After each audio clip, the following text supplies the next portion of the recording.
You're a doll. We're here with Ron Oden at the Mizell Senior Center. Ron, it's good to see you again. Good to see you. Well, it's the campaign season again, and you're up for re-election? Actually, no, I'm not. Not right now. My term is over next November, and at this point, I am not planning to run. 12 years. 12 years. You've had enough? I won't say I've had enough with public service, but philosophically, I believe that 12 years of one person's opinion on the local level is sufficient. It will take something special for me to continue this. Well, I know you've been a great help for our organization and what you've done, and maybe you can help us get an update on the current status of the ordinance that's being worked on. Well, actually, I just received a copy of the ordinance last evening. The new draft from the city attorney. So I have not had an opportunity to go through it, but we have had a chance to converse on different points along the way. So I'm very much encouraged that we will have something set up that I think will be beneficial to our community in a balanced way. That's terrific. Are you aware of Grover Trask's white paper? Well, you know what? I saw a headline the other day about Grover saying that it was still illegal or something, but the past few days have simply been so busy for me, I haven't had a chance to review it. But I'm sure I will find out very soon. Well, from what you do know, have you any kind of a feel on what he said? I mean, do you have any kind of reaction to it? Well, I believe this. The people of California have spoken, and that should be the law. Now, how we merge that with the federal law, I'm not sure about how we do that. But let's face it, we have people who are paid to figure that out, and that's what they need to do.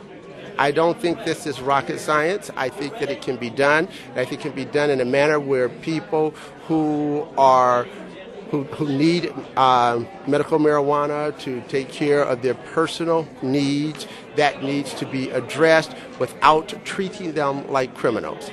And people who are attempting to abuse this and ways where they're able to fall through the cracks at this time, they need to be dealt with because they're breaking the law.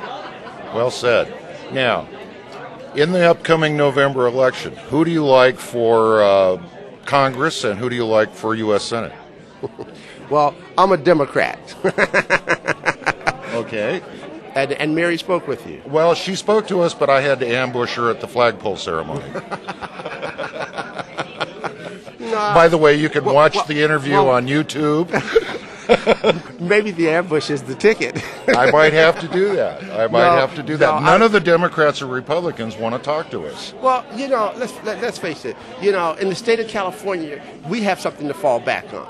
Yes. For those who are going on the federal level, they don't have anything to fall back on. So it is more difficult for them to say, even if they believe it personally. We took a vote. So the citizens of the state of California said, this is what we believe is the right thing to do. So it's easy for us to step out there. And look how difficult it is for California elected officials on whatever level to step out there and say, I support this. And they have the backing of the people of the state of California. Right. Yet law enforcement isn't cooperating. And the thing is, you know what? Because it puts law enforcement in a precarious position. It does. Is it because of their dual role as federal and local agents? Of course it is. And you see, on one hand, we receive federal funding to do certain things, and then, all of a sudden, they've been trained that something is illegal. Now, all of a sudden, it's not illegal. Well, at what point do they actually and how much time do they put, toward this? And what if they know that this person is not a medical marijuana user? But they are an abuser. These are all the things that, and let's face it, in their role and function, they don't normally have to figure those things out. They're pretty clear. Right, it's cut and dry for them. Exactly. And now this is a lot of new information to process.